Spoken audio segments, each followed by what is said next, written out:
Bienvenidos al encuentro de economía con una perspectiva de análisis político bajo la dirección de Julio Serrano, director ejecutivo de Capitales, y nuestro político ex senador de la República, mejor conocido como el Jaguar. Adelante, Julio. Hola, buenos días a todos. Qué gusto estar otra vez con todos ustedes, ahora con este nuevo horario, viernes a las 10 de la mañana. Gracias, Marifer.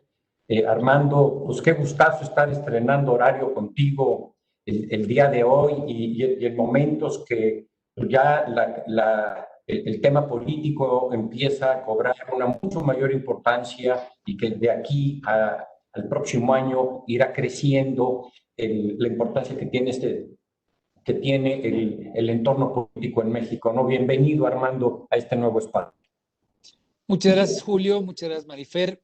Pues como siempre es un honor poder estar con ustedes y que en este nuevo horario pues podamos aprovechar la coyuntura actual. Como ustedes saben, pues acaba de pasar el informe de actividades, el segundo informe de gobierno, poder hacer una suerte de corte de caja de dónde estamos y una perspectiva de hacia dónde podríamos ir. Yo le agradezco mucho a los asesores, a los clientes que están hoy atentos a esta presentación. Haremos esto en una media hora con la finalidad de tener también después un segmento de preguntas y respuestas. Y como bien decía Julio, pues este es un momento en el que empiezan ya a vislumbrarse pues muchos de lo que van a ser las discusiones, el diálogo, las tensiones políticas.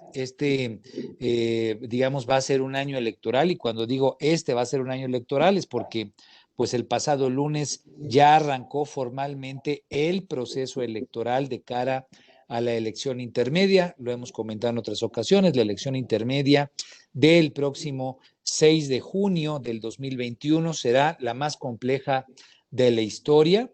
Creo que va a ser sin duda alguna uno de los procesos más politizados, uno de los procesos políticos más politizados, lo quiero subrayar tal cual, de la historia reciente del país. ¿Por qué? Porque ahora pues existen nuevas herramientas, nuevos elementos de diálogo, de discusión, de participación de la gente. Las redes sociales obviamente han seguido creciendo de manera exponencial como elementos de participación, de voz, de comunicación y hasta de organización colectiva en México y en el planeta. Pero bueno, pues esta elección, la intermedia del 6 de junio, no solamente va a ser la más grande de la historia reciente del país, 15 gubernaturas, alrededor de 23,000 cargos de elección popular, presidentes municipales, diputados locales, y de manera importante la elección de la Cámara de Diputados, que como ustedes saben, al llevar mano en el tema fiscal, y esta semana se presentó de hecho el paquete fiscal para el 2021,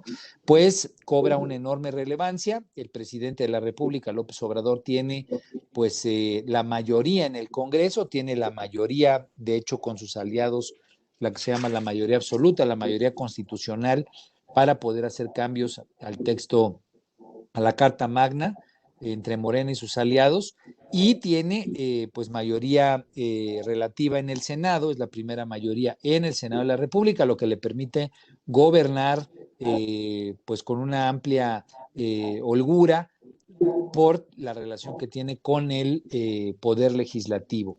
Viene la elección intermedia, se renueva la Cámara de Diputados, 500 nuevos diputados y diputadas, aunque habrá reelección, algunos se quedarán, pero pues hay quienes apuestan a que el presidente no se quede con la mayoría en la Cámara de Diputados, lo que les permitiría pues echar mano del presupuesto de egresos a la oposición o al grupo si es que López Obrador pierde la mayoría en la Cámara de Diputados, y obviamente pues construir un dique respecto al tema de los ingresos y otras legislaciones que puedan ser importantes. Lo quise subrayar porque es ahí donde se da el segundo informe de gobierno, o ese es el contexto en el que se da el informe de gobierno en términos de el horizonte inmediato, por lo menos el horizonte político de lo que viene para el 2021. Pero pues no solamente es la elección, sino que la elección está envuelta, está enmarcada en una serie de situaciones complejas que estamos viviendo en el país. Hay muchos que hablamos de una serie de crisis que se están viviendo en el país de distintas dimensiones. Vamos a hablar sobre ello ahorita. Entonces, si pasamos a la siguiente lámina, cuando hablamos del contexto del segundo informe de gobierno, ya comenté hacia dónde vienen los próximos meses y por qué es importante que en Actinver estemos muy atentos a esto, porque obviamente cuando hay un año político, cuando hay un año que va a tener una fuerte incidencia electoral como este, surge mucho ruido, surge mucha tensión, obviamente la discusión está en los medios, está en las redes, hay actores políticos que le dan distintos matices a cada noticia. Hoy estamos escuchando el tema de Chihuahua y tiene pues todas las perspectivas que se puedan tener, la del gobernador de allá, que es un gobernador panista, o lo que ha dicho sobre el particular el presidente en la mañanera, las posiciones de la sociedad, de los agricultores, de los campesinos, y solamente lo quise retomar como uno de los muchos temas en los cuales hay problemática social. Estoy citando el ejemplo del agua que hay allá en La Boquilla,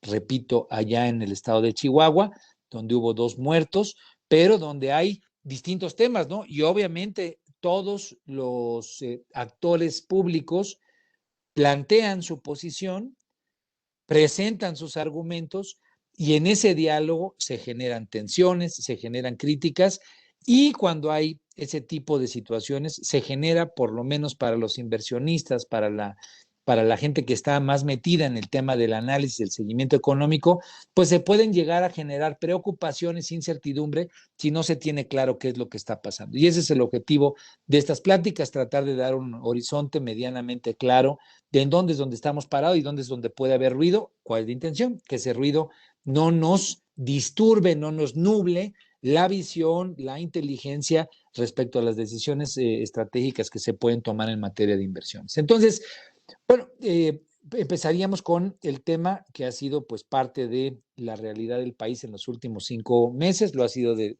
todo el planeta en todo lo que va del año, el tema del COVID. Estamos presentando pues una situación, la calificaría yo catastrófica, siguiendo lo que dijo López-Gatell, el subsecretario de Salud, que así calificó cuando se le preguntaba en los inicios de las proyecciones que él hacía sobre el COVID.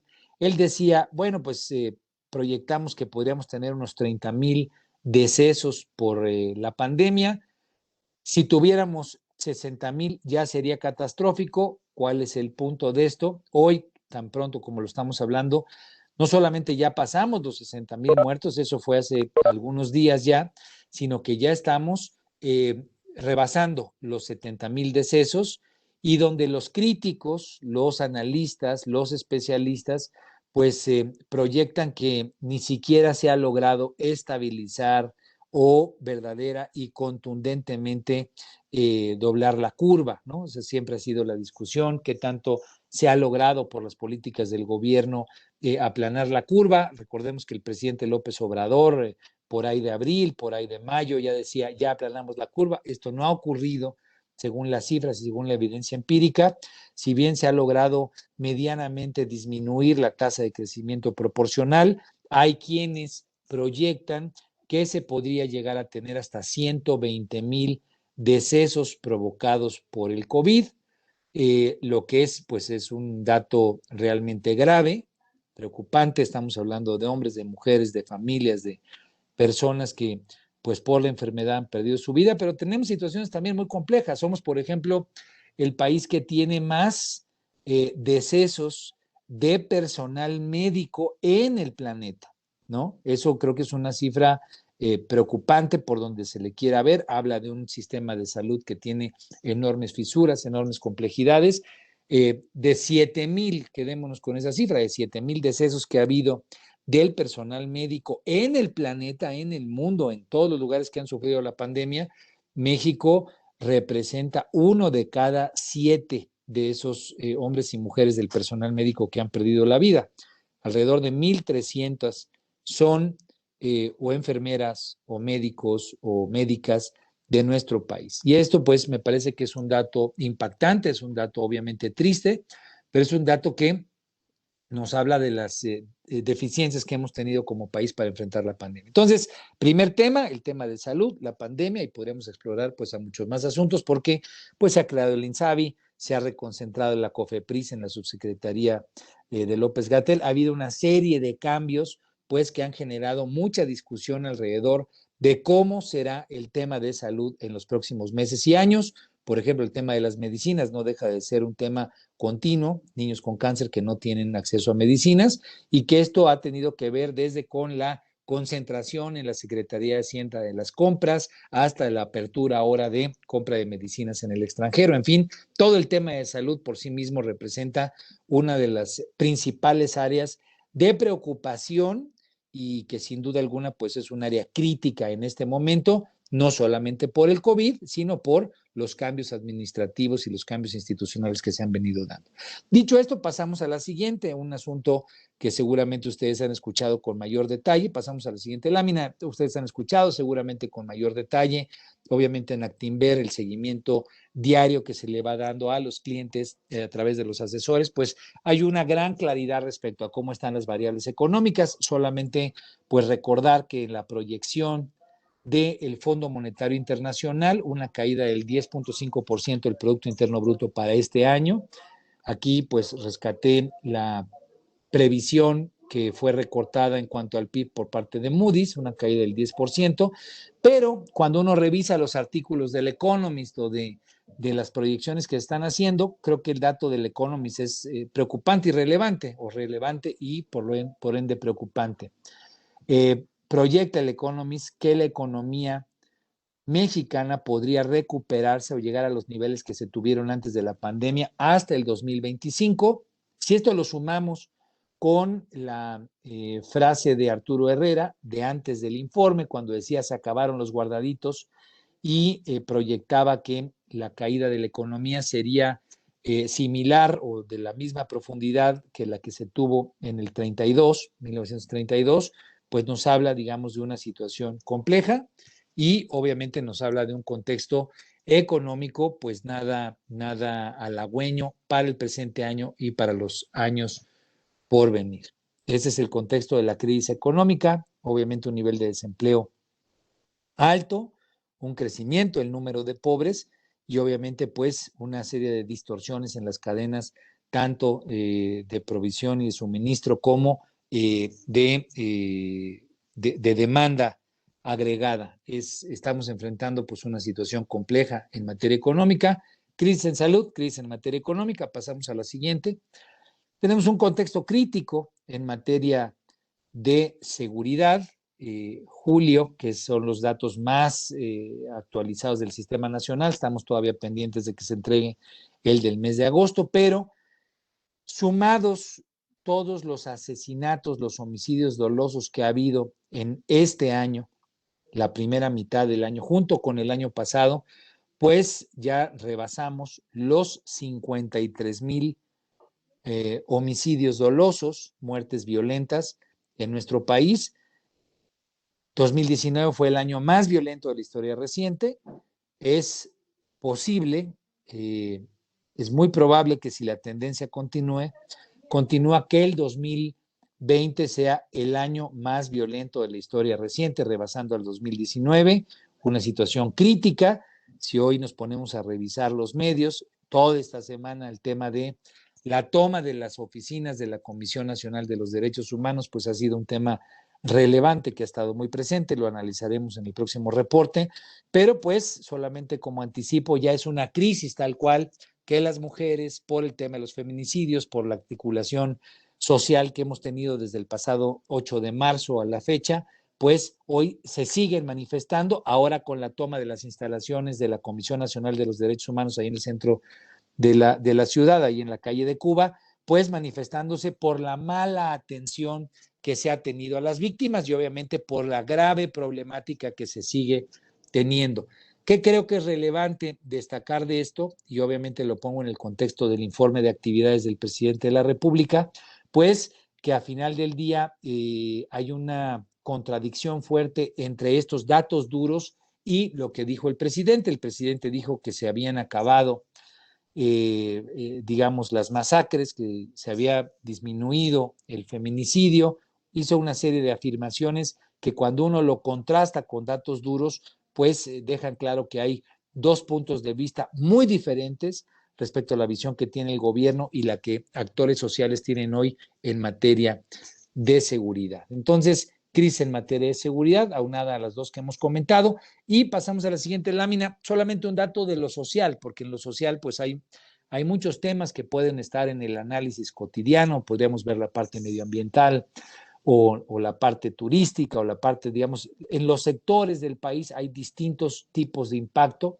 Quise destacar este porque pues obviamente quienes somos padres de familia o quienes en familia estamos cercanos a los niños, eh, o quienes son abuelos, en fin, hay un tema que creo que hay que darle un seguimiento de mucho enfoque y de mucha profundidad, que es lo que ha pasado en el sistema de enseñanza, en el sistema educativo. Como ustedes saben, por la pandemia, pues los niños han tenido que mantenerse en sus hogares. Las escuelas hoy están cerradas, no están abiertas al acceso a los niños. Es una decisión que desde el pasado 24 de agosto ha llevado a que una gran parte de los niños mexicanos, las niñas mexicanas, tomen clases por televisión.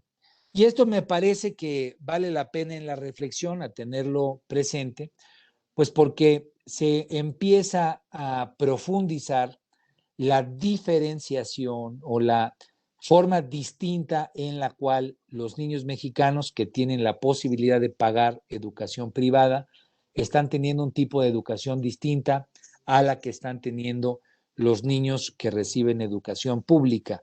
La articulación, la logística, la capacidad de darle seguimiento a las clases a través de televisión, pues implica un reto enorme para los maestros, para los directivos, para las escuelas, pues que si bien también lo tiene para los niños que están estudiando a través de plataformas, a través de Zoom, a través de mecanismos circulares de comunicación y de tecnología, pues sí nos deja muy claro que la forma de poderle dar atención personalizada al alumno, pues es muy distinta, puede llegar a ser 180 grados distinta a aquellos que están solamente recibiéndola a través de una clase que ven en la televisión, luego con las dificultades de que el padre de familia pues no esté a la misma hora porque tiene que trabajar, porque es la abuela la que está auxiliándolo y tal vez la abuela no conozca del tema. En fin, creo que es importante como una reflexión social tener claro que ese es un problema que hoy estamos enfrentando. Las autoridades han tomado una serie de decisiones,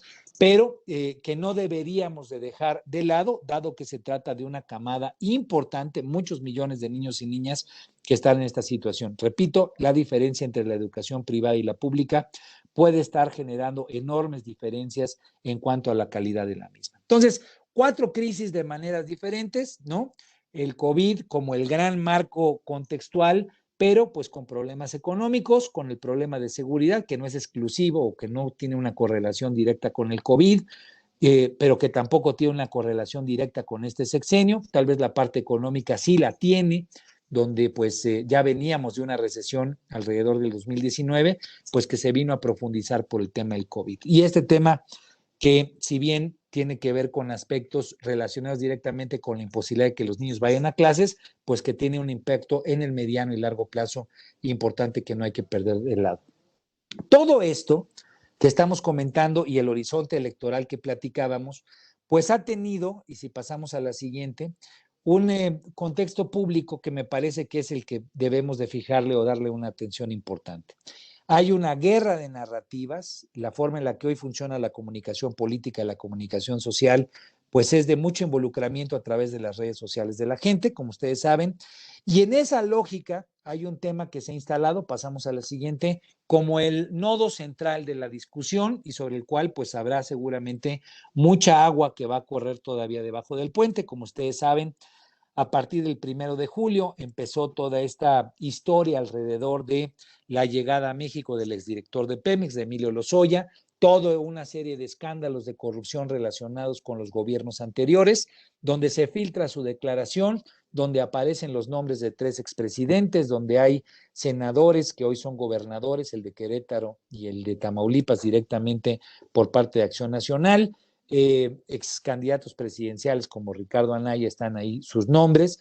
En estas declaraciones que, si vamos pasando a la siguiente lámina, pues han empezado a darle un posicionamiento público al presidente, retomando su discurso original, el discurso alrededor de el combate a la corrupción.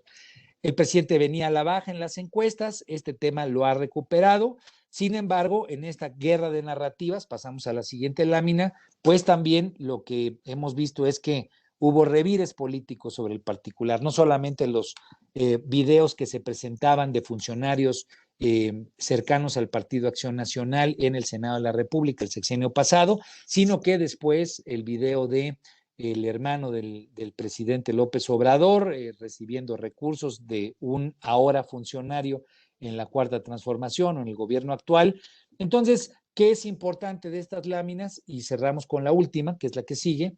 Hemos tenido, pues en efecto, una guerra de narrativas. ¿Cuál es el eje central de esa guerra de narrativas o de esa serie de imágenes? Es la corrupción del pasado, la corrupción donde todo el pasado fue corrupto, y el presidente López Obrador está encabezando una cruzada por enjuiciar a todos esos actores del pasado, frente a videos o respuestas, revires políticos de, pues la corrupción también abarca, toca, logra englobar al presente gobierno. Y me parece que esta nota, para cerrar esta parte o este segmento del análisis, es el elevar la valla a una discusión pues de dimensiones que no se han visto antes en la historia del país, el buscar enjuiciar a los expresidentes por distintos temas, por el Fobaproa, por la corrupción, por los fraudes electorales, por el uso de la fuerza pública.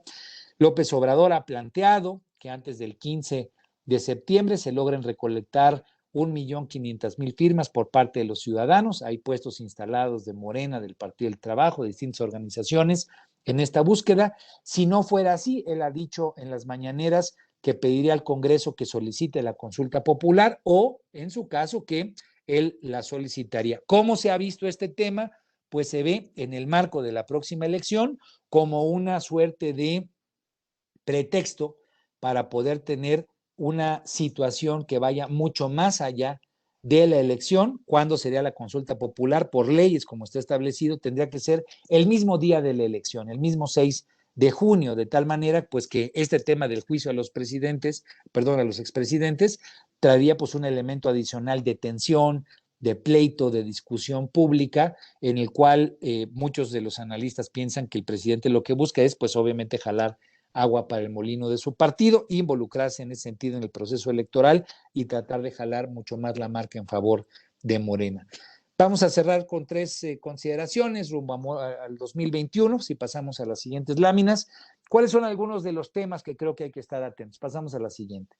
Hay problemas en el gabinete, de hecho aquí puse la fotografía de Víctor Toledo, quien fue secretario de Medio Ambiente. Yo presenté esto en el reporte de este mes para Actinver. A mí me llamó mucho la atención esta declaración de él señalado que la cuarta transformación no existe, que hay muchas contradicciones, inclusive que hasta el propio presidente no le pone atención al medio ambiente. Fue muy crítico en esa conversación que se filtró.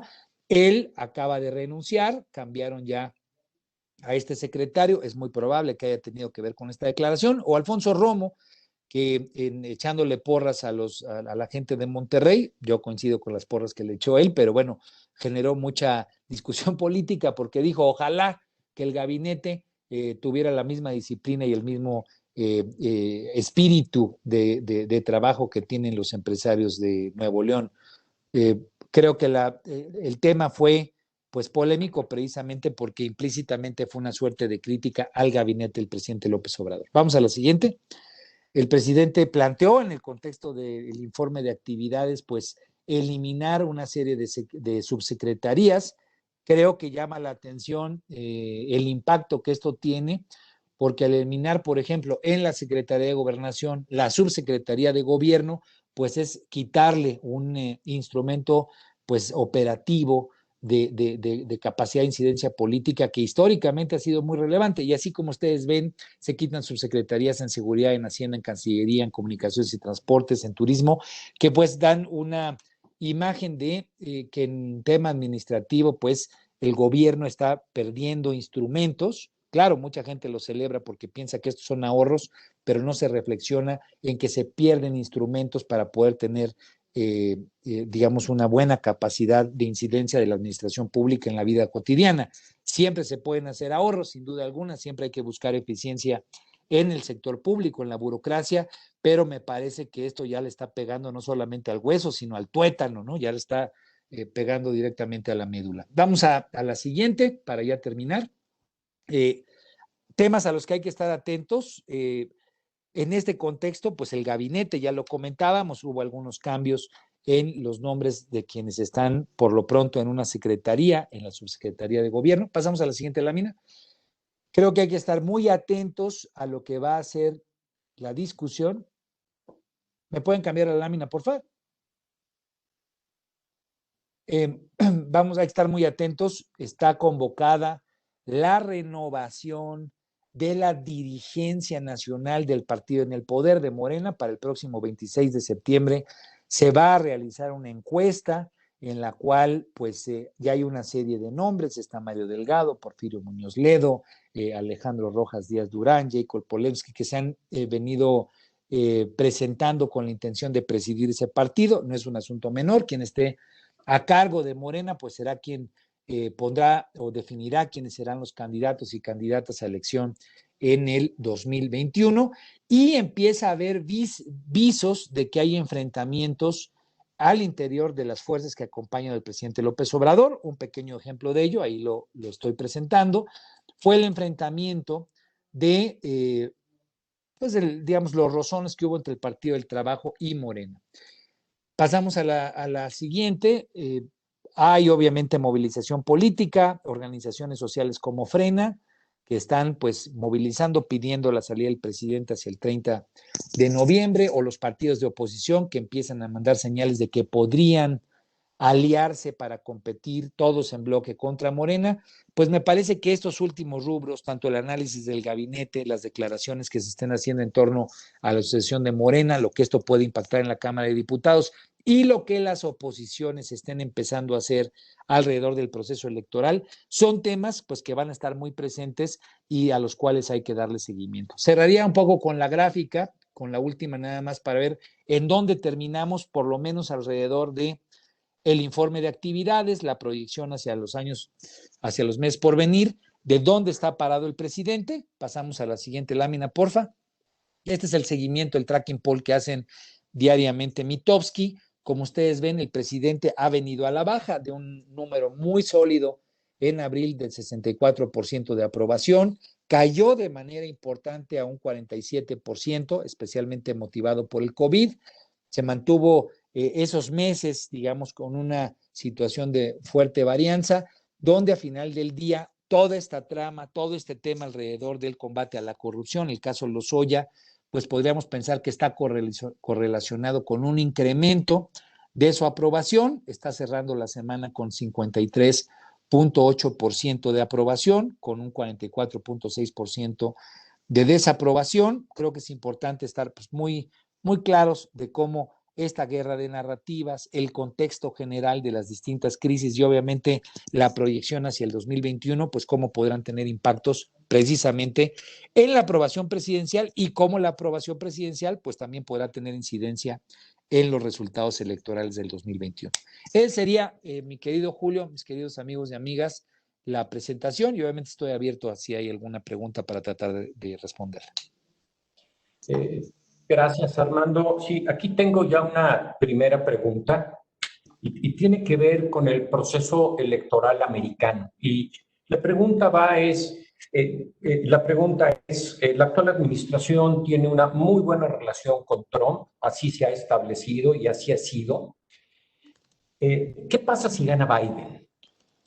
Bueno, yo creo que digamos, por lo menos las declaraciones que se dieron en el en torno de la visita que recientemente que tuvo el mes pasado el presidente López Obrador con Trump, que hay que decirlo, fue una visita pues positiva, sobre todo frente a la preocupación que se tenía de que pudiera salir mal librado el presidente López Obrador. Se tenía el antecedente de Peña Nieto aquí, en fin, eran contextos muy diferentes, pero Primero, subrayar que la visita le fue positiva tanto a López Obrador como a Trump en el contexto de la relación personal. Tal vez fue más el tema de la relación personal que de los asuntos de la agenda bilateral que se trataron puestos como algo realmente trascendente. ¿Por qué lo estoy comentando? Porque obviamente las reacciones del Partido Demócrata pues no hay que perderlas de vista, están ahí anotadas y seguramente pudieran llegar a tener repercusiones. Recordemos que el caucus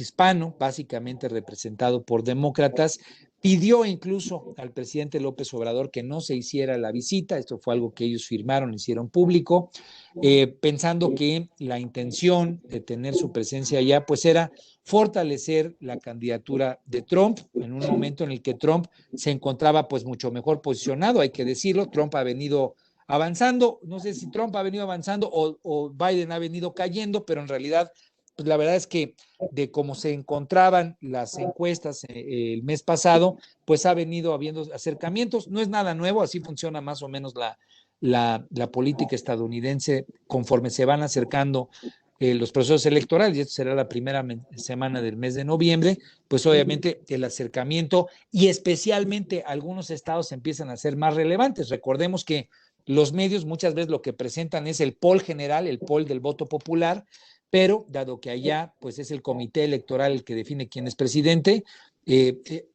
los estados empiezan a ser relevantes. La competencia hasta el día de hoy, en los textos que yo he leído, estaría situada más o menos en 10 entidades, ¿no? 10 entidades que fueron las que le dieron el apoyo y la presidencia a Trump en la ocasión anterior. Ahora pues podrían volver a ser más o menos las mismas. Entra Texas como un lugar que puede estar un poco más en competencia. Pero dicho todo esto, a mí me parece que si llega a ganar Biden, pues lo que enfrentaríamos sería una una incertidumbre clara respecto a un presidente o un candidato presidencial que poco o nada ha hablado de México, incluso poco o nada ha hablado de América Latina. Es un hueco, es una incógnita. Muchos de los mexicanos quieren que, o algunos de los mexicanos que yo escucho, quieren que gane Biden porque les cae mal Trump, pero cuando les preguntas, oye, ¿qué opina Biden? ¿Cuál es la propuesta? Pues hay un hueco, por lo menos me he encontrado con eso. Pero en realidad la historia nos deja claro, por lo menos en el capítulo donde ocurrió algo parecido, que fue cuando Carlos Salinas de Gortari apoyó o se leyó su apoyo hacia el presidente Bush primero, que los demócratas pusieron frío y una cierta barrera a la relación con México. Entonces, ¿cuál sería un poco acotando la respuesta, tratando de decir que todavía hay incertidumbre sobre el tema? En efecto, hay una buena relación que por lo menos permite pensar que si Trump se mantuviera en el poder, habría por lo menos una relación estable con cierto grado de certidumbre. En el caso de que ganaran los demócratas, creo que es incierta la respuesta, primero que nada porque no hemos tenido posicionamientos públicos claros respecto a los intereses de Estados Unidos en México, en el caso de que los demócratas llegaran. Y segundo, el antecedente histórico lo que nos permite ver es que, pues por lo menos puede haber un poco de frío hasta que se empieza a replantear, reposicionar la relación de nuestro país con nuestros vecinos del norte. Un punto tercero que subrayaría para terminar la respuesta es los demócratas han sido pues muy incisivos en el tema laboral, ¿no? Históricamente, mientras que los republicanos fue un tema que no consideraban, fue Trump el que llegó y lo puso sobre la mesa, sobre todo en el tema del TEMEC, el tema del diferencial de costo de la mano de obra con respecto a la mano de obra estadounidense como un factor de, digamos, de competencia desleal, ¿no? Sí, los demócratas en su historia han sido mucho más enfáticos en el tema, en el exigir que haya condiciones laborales más similares a las que tienen los sindicatos en los Estados Unidos. Este es un argumento que ahora está en el TEMEC, es un tema que ahora está planteado, plasmado y es parte, digamos, de lo que está en el nuevo acuerdo comercial. Los demócratas en el poder, creo yo, pondrían un énfasis fuerte en ese tema, no creo que Trump no lo vaya a hacer, pero me parece que por discurso, por antecedente, por la relación que tienen los demócratas con las fuerzas sindicales, creo que sería alguno de los argumentos para poder, en ese tal vez frío, en ese tal vez reconfiguración de la relación con el presidente López Obrador, sería uno de los temas en los que ellos harían énfasis de la relación comercial, y obviamente eso pues pondría a muchas empresas mexicanas a tener que pues mejorar las condiciones laborales que a juicio de los americanos en algunos lugares son desleales. Ok, les recuerdo a todos los clientes y asesores que pueden poner su pregunta ahí en el chat para que nosotros las veamos y las vayamos comentando. Aquí tengo otra pregunta que sigue relacionada, Armando, con el tema de Biden.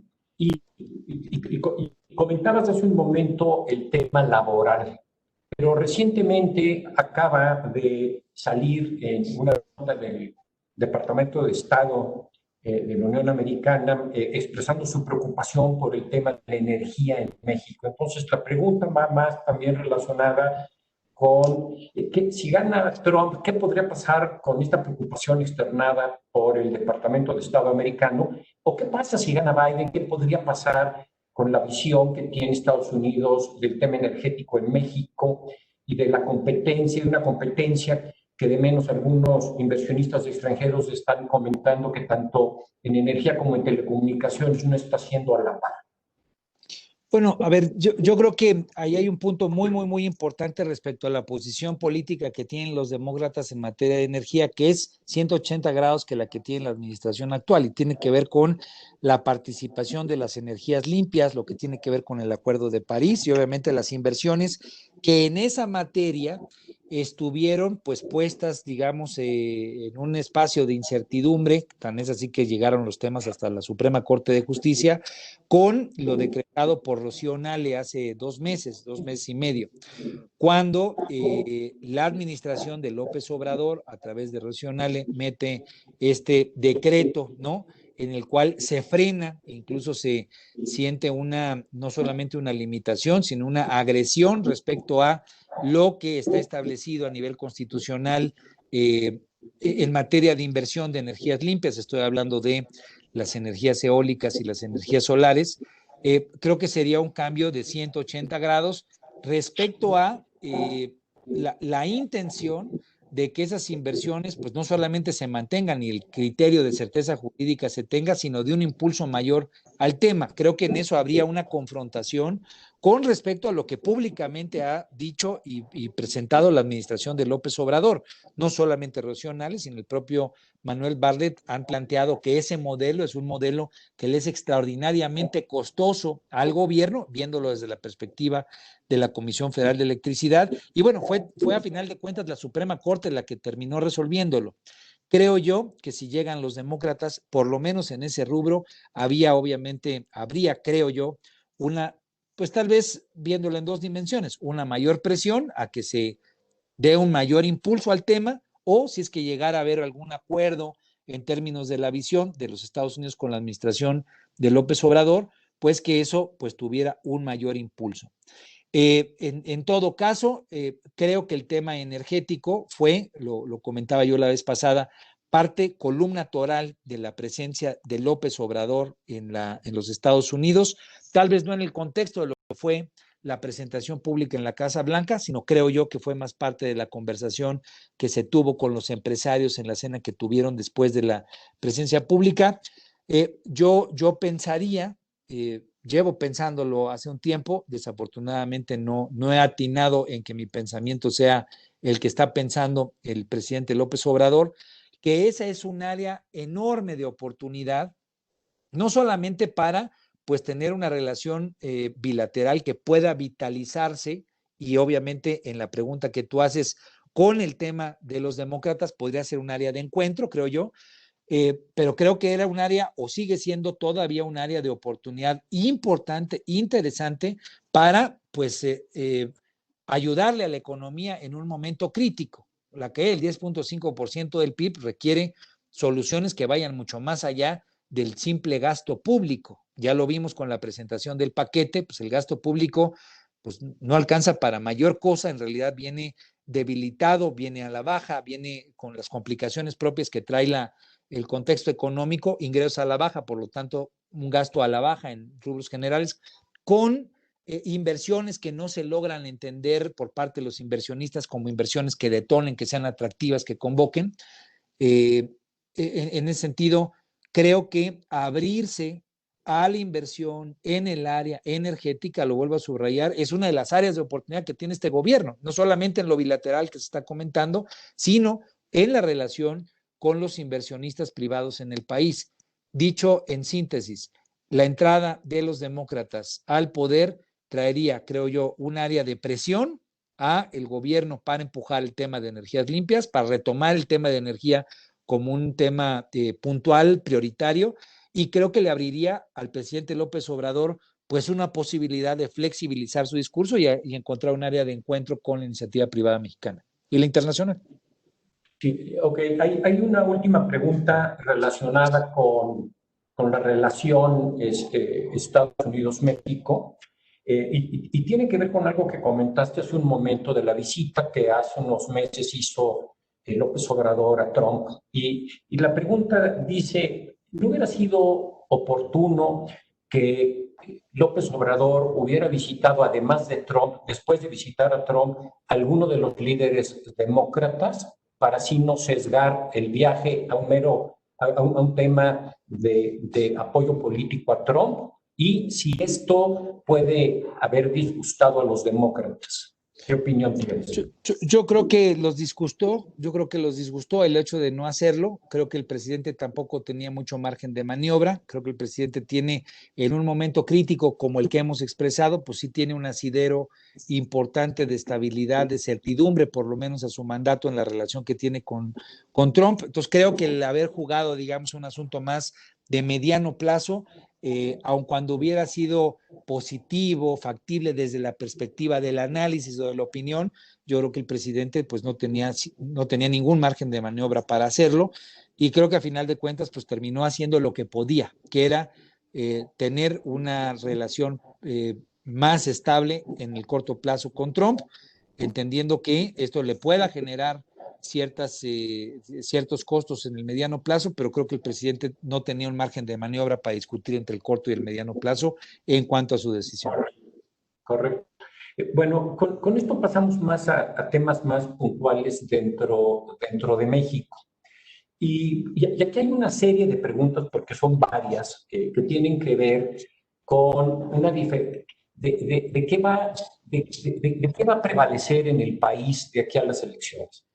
Se va a buscar fomentar de manera importante las inversiones, va a haber una agenda económica relevante, o de aquí a junio, julio del próximo año, al tema de las elecciones, va a ser una agenda meramente política.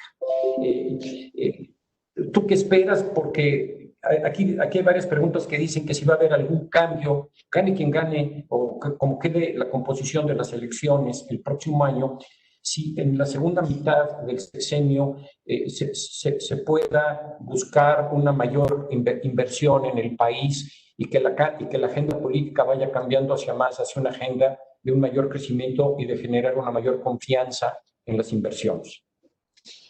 Bueno, lo que podemos decir es qué es lo que hemos visto. Hemos visto un gobierno que ha buscado ser muy cercano a la iniciativa privada. Esto creo que es real. Creo que el gobierno ha tenido una gran cantidad de encuentros, de publicitaciones de esos encuentros y de tratar de presentar que los encuentros entre la iniciativa privada y el presidente pues dan muestra de una buena relación que implica confianza y que por lo tanto implica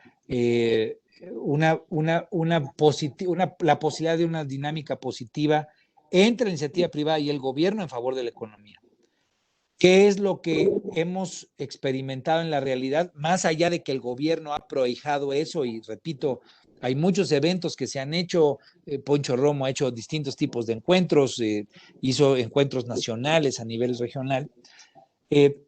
Lo cierto es que eso no ha sido suficiente para generar confianza e inversión, ¿no?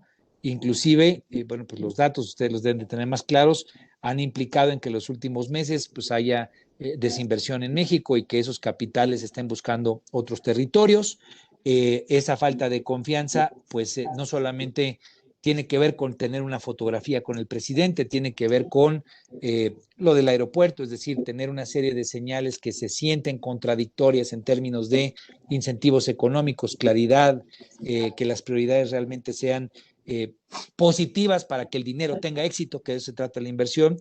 Me parece que la decisión de Constellation Brands, por lo menos la más, la más presente por su escala, casi 1.200 millones de dólares, vino a reiterar, a recordar, a fomentar nuevamente la idea de que pues este gobierno en las decisiones no es proactivo a la inversión, y yo no creo que el resultado electoral vaya a cambiar esto.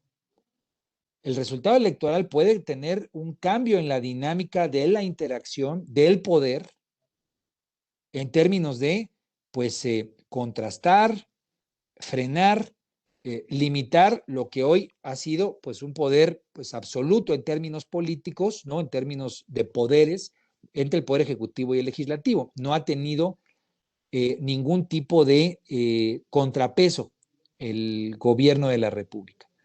¿Qué puede abrirse el 2021 si gana la oposición, si no tiene la mayoría? Un espacio de ese tipo. Sin embargo, no creo que ello vaya a detonar una dinámica de decisiones, una lógica de actuación distinta a la que ha tenido el presidente hasta el día de hoy. No la vería, digamos, no tendría yo una claridad de por qué se estaría formando. Muchos de los que se piensa que están apoyando a la oposición, pues están en la iniciativa privada. No veo cómo eso abriría en la forma en la que hemos visto al presidente comportarse una nueva lógica de pragmatismo político. No la ubico, ¿no? Solamente con el triunfo en la Cámara de Diputados. ¿Qué creo que podría ocurrir eso? Pues en un espacio como este, donde tienes margen de maniobra para decidir, para hacerlo con tu fuerza política, con tu acompañamiento electoral en las cámaras, como está ahorita, es donde hay la posibilidad, frente a un contexto crítico, pues de aprovechar todos los instrumentos que tienes precisamente para elaborar esa dimensión pragmática.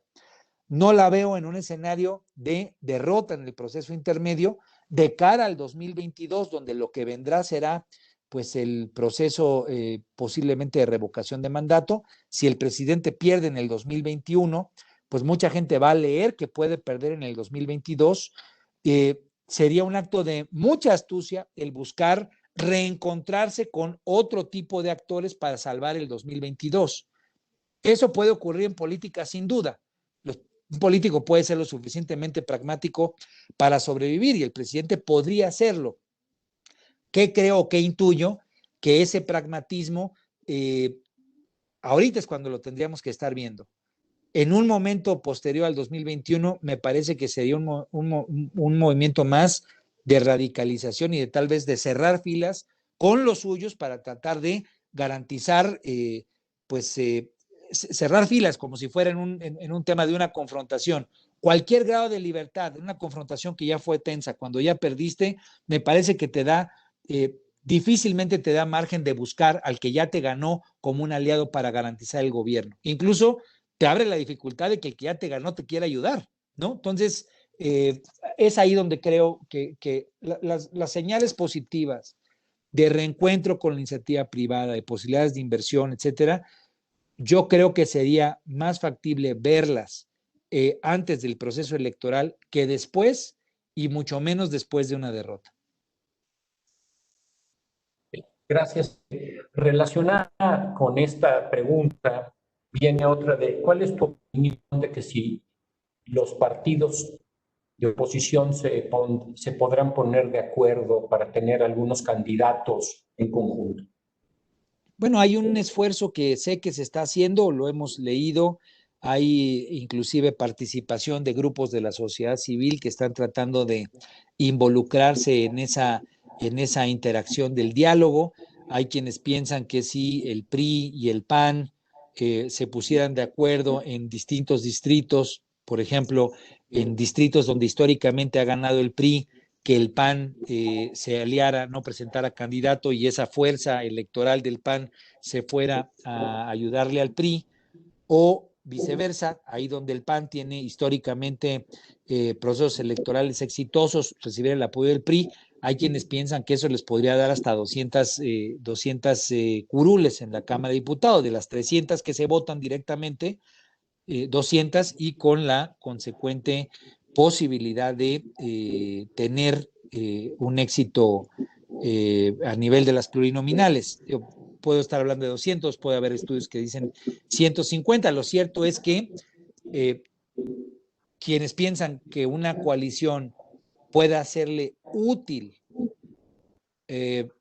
a quienes quieren desde la oposición contrapesar al presidente, hay números y datos que permiten que eso haga mucho sentido para poder ganar la Cámara de Diputados, especialmente la Cámara de Diputados. Aunque pues el problema de la Cámara de Diputados tiene, y solamente lo hago como una acotación, el problema de que como están correlacionadas las elecciones con 15 gobernaturas, pues muchas veces la gente le pone más atención a la gobernatura que al voto del diputado federal. Es un tema de nuestra cultura política que todavía no valora con mucha profundidad lo que representa un diputado en la Cámara. Dicho eso, ¿qué creo? Creo que no va a haber una amplísima coalición, por lo menos lo digo el día de hoy. Yo creo que las señales que hay respecto al PRI, pues permiten ver que también hay cercanía entre el PRI y Morena. Recordemos que en la Cámara de Diputados, el 1 de septiembre, estaba la oportunidad de que quedara ahí un representante del Partido del Trabajo, que es el partido aliado del presidente, Fernández Noroña. Lograron ellos, con algunos artilugios, pues tener una cantidad suficiente de diputados para quedarse al frente de la mesa directiva, y la decisión política fue respetar el acuerdo original, es decir, que se quedara el PRI. Yo entiendo el discurso y respetar los acuerdos, etcétera, pero en política muchas veces lo que termina ocurriendo es todo menos eso, menos respetar los acuerdos, etcétera. Terminan decidiendo por el interés pues más profundo, más fundamental. Creo que la señal de dejar al PRI al frente de la Cámara de Diputados pudiera ser parte de un entendimiento entre Morena y el PRI, donde recordemos que de los 15 estados que están en elección, ahora que viene el cambio de gobernadores y gobernadoras, pues muchos de ellos son del PRI.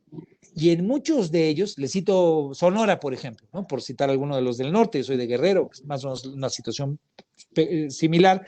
Quienes están mejor posicionados en las encuestas son los morenistas, quienes gobiernan son los priistas, ¿no? Entonces, tal vez el propio interés de los gobiernos estatales puede hacer convivir mejor, no pelearse, ayudar incluso a que gane quien puede ganarles la gubernatura y luego puede,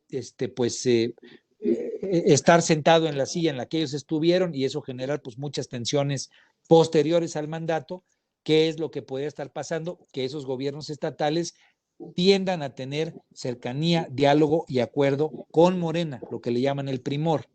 Entonces, en esa coalición, la decisión política más importante es la del PRI desde mi punto de vista, y es al actor público que yo veo con mayor incertidumbre al día de hoy. Creo al final del día que no van a terminar jugando una coalición, creo que van a pragmáticamente jugarla más con el partido en el poder. Perfecto. Hay otra pregunta que tiene que ver con cuál es tu visión desde un punto de vista político, desde el punto de vista, así dice, político, del paquete económico recientemente presentado. Bueno, el paquete económico, digamos que es un paquete inercial, por así decirlo, pues lo que te representa es en dónde es donde está sentado el presidente, su visión y su discurso. Hay quienes dicen que el presupuesto es ideología puesta en números, ¿no? Puesta en números redondos. Creo que es una frase de Agustín Basabe, la leí ayer o antier en alguna columna, pero me parece que te deja muy claro dónde están las prioridades y qué es lo que piensa el encargado del poder público, en este caso López Obrador. Siempre ha sido muy claro. Para él el tema de garantizarle las transferencias de los programas sociales a la población más marginada es la columna vertebral de lo que él le llama la cuarta transformación. Garantizar que los más pobres tengan acceso a recursos de los cuales estuvieron negados muchos años. Puede ser discutible o no, pero ese es el eje central de su planteamiento.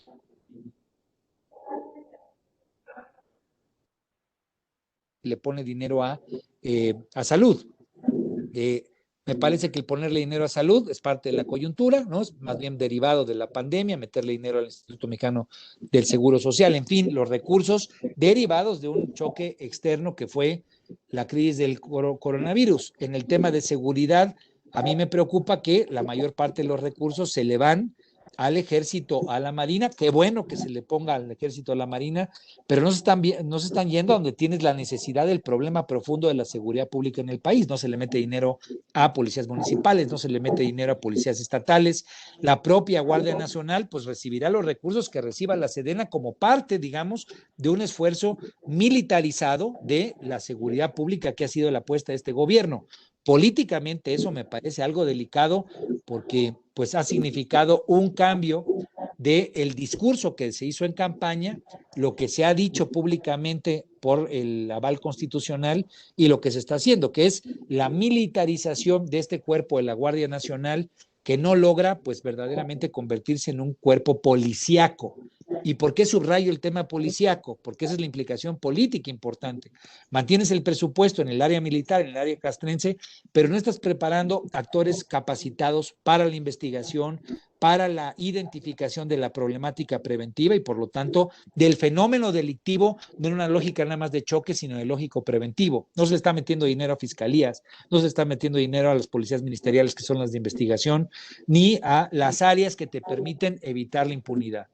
Y tercero, este dinero de gasto público de programas sociales, pues me parece que no solamente este año, sino los años anteriores, al no contar con padrones claros, al no tener una línea sistematizada de seguimiento de quién es el beneficiario final y dónde cuando uno está en tierra hay una identificación de que estos programas están directamente relacionados con gente que vota por Morena o gente que es proclive a la votación por Morena o gente que se quiere cooptar para que vote por Morena, pues me parece que ese presupuesto apalancado en el gasto social, en los programas de apoyo a la gente de menores recursos, pues puede tener una incidencia político-electoral muy fuerte. Creo que el paquete, como está presentado y como ha estado presentado, pues tiene grandes carencias porque además de todo, el problema es no solamente qué es en lo que estás gastando, sino qué es en lo que estás dejando de gastar. Y ahí en el tema de dejar de gastar, pues hay terribles huecos donde la austeridad republicana, como veíamos hace rato, pues un recorte de 10 subsecretarías, quitas la subsecretaría de operación política, pues puedes tener cientos de tipos de problemas que se te salgan del radar y que no tengas tu chance de compenetrarte en atenderlos y resolverlos. Eso sería. Perfecto. Tenemos muchísimas preguntas más, Armando. No sé si tuviéramos tiempo para una adicional. ¿Sí? Antes Oye, de ustedes son mis jefes, Julio. No. No, es un placer, como siempre, platicar contigo. Oye, y regreso un poco a la relación bilateral y la pregunta va en relación a que en Estados Unidos gane quien gane, sea Trump o sea Biden, hay una tendencia nacionalista, hay una tendencia de dejar de que China, de quitar de China o de promover que empresas americanas quiten de China sus cadenas de producción. Y entonces la pregunta relacionada con este nuevo nacionalismo americano de que gane Biden o gane Trump que se va a dar es, ¿qué tiene que hacer México para aprovechar esta enorme oportunidad de volverse una parte muy importante en esta integración en las cadenas de valor? Y si es posible hacerlo, porque si no se van, dice, aquí la pregunta dice, si no hay estas inversiones, pues a los siguientes 3 a 5 años, pues estas ya se van a ver, estas inversiones que salen de China, pues se van a haber ido a otros países, ¿no? Entonces, ¿tú cómo ves esta parte? ¿Cómo lo ves factible? ¿Tú crees que hay elementos políticamente hablando que puedan que puedan al mismo tiempo, que el presidente pueda al mismo tiempo llevar toda su ideología que él ha implementado, pero poder hacer compatible todo esta número importante de inversiones que se pueden hacer o que se van a hacer y que van a salir de China. A ver, yo creo que si hay un tiro de oportunidad histórico fundamental es la guerra comercial entre Estados Unidos y China, como tú lo estás poniendo, ¿no?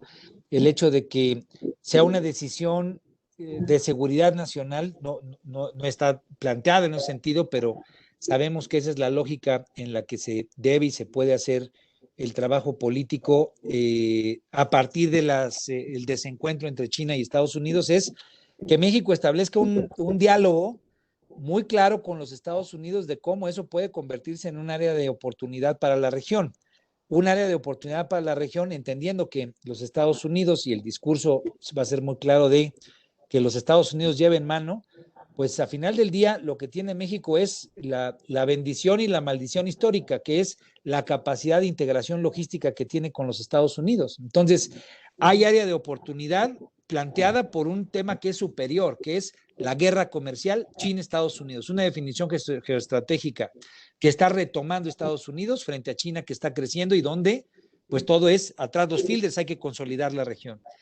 Lo que tiene México como área de oportunidad, más como bendición lo subrayaría, es pues, el territorio compartido, la lógica, el vecindario, y pondría yo el capital humano que hemos capacitado juntos y la interacción que hemos logrado a lo largo de 30 años generar de manera potente a través del Tratado de Libre Comercio y que ahora abre de oportunidad nuevo que renueva la oportunidad del TEMEC. Pues, ¿qué creo que es indispensable? Si hubiera un tiro, y ahí no metería yo el tema ideológico del presidente, porque ese ni juega. En realidad, el presidente juega el presidente juega con los gabachos en esto, ¿no? Digo, este presidente ha jugado en todas con Estados Unidos, ahí no hay un tema de nacionalismo, etcétera. Digo, no quiero ahondar mucho en el tema, pero siendo pragmático en la visión de la oportunidad para el país, pues creo que es más bien el diálogo, identificar cuáles son las áreas de oportunidad, donde tenemos capacidades de generación de economía de escala, áreas sectoriales pues precisamente de just in time, así como armamos el tema automovilístico, creo que pues hay una gran cantidad de sectores que puede aprovechar México precisamente en esta jugada, donde el planteamiento marco es la guerra comercial, segunda, nuestra capacidad de interacción, ni siquiera por mano de obra, repito, por logística, por la posibilidad de tener una visión compartida a nivel territorial para los próximos 5, 10, 15, 20, 50 años, y obviamente, pues la capacidad de diálogo que tiene este presidente, que entendiéndolo, repito, sin ser crítico, de manera positiva para aprovechar la oportunidad, pues que es un presidente que para esos términos ha jugado con Estados Unidos e incluso su base votante se lo ha avalado a nivel total y que para la sociedad sería algo positivo. Creo que ahí hay un tiro, de ahí si hubiera algo de parte de la iniciativa privada y obviamente en la correlación con el gobierno que plantear, ese me parecería que sería, Julio, una de las grandes áreas de oportunidad para generar una detonación del crecimiento, no solo en el corto, sino en el mediano y en el largo plazo. Pues buenísimo. Con esto concluimos la sesión de hoy, pero vamos planteando algo, Armando, para la próxima. Sí. Y para la próxima sesión te vamos a pedir que nos des tu punto de vista, quién es el bueno, si los rojos o los azules allá en Estados Unidos. Listo. A ver si no sale un morado intermedio, pero por supuesto que lo checamos. Claro que sí, por supuesto. Perfecto. Bueno, Armando, muchísimas gracias a todos nuestros clientes, asesores, muchísimas gracias también. Le cedo la palabra a Marifer Torres, que tiene un mensaje importante para todos ustedes. Marifer, adelante. Muchas gracias, Julio. Les recordamos que el reporte de Armando salió ya el 7 de septiembre. Los invitamos a que lo revisen en actinveranalysis.com y recuerden que les vamos a enviar este video la próxima semana. Muchas gracias a todos por conectarse y esperemos lo hayan disfrutado. Hasta luego, Armando. Hasta luego, Julio. Hasta luego. Gracias a ustedes. Hasta luego, igual, bye.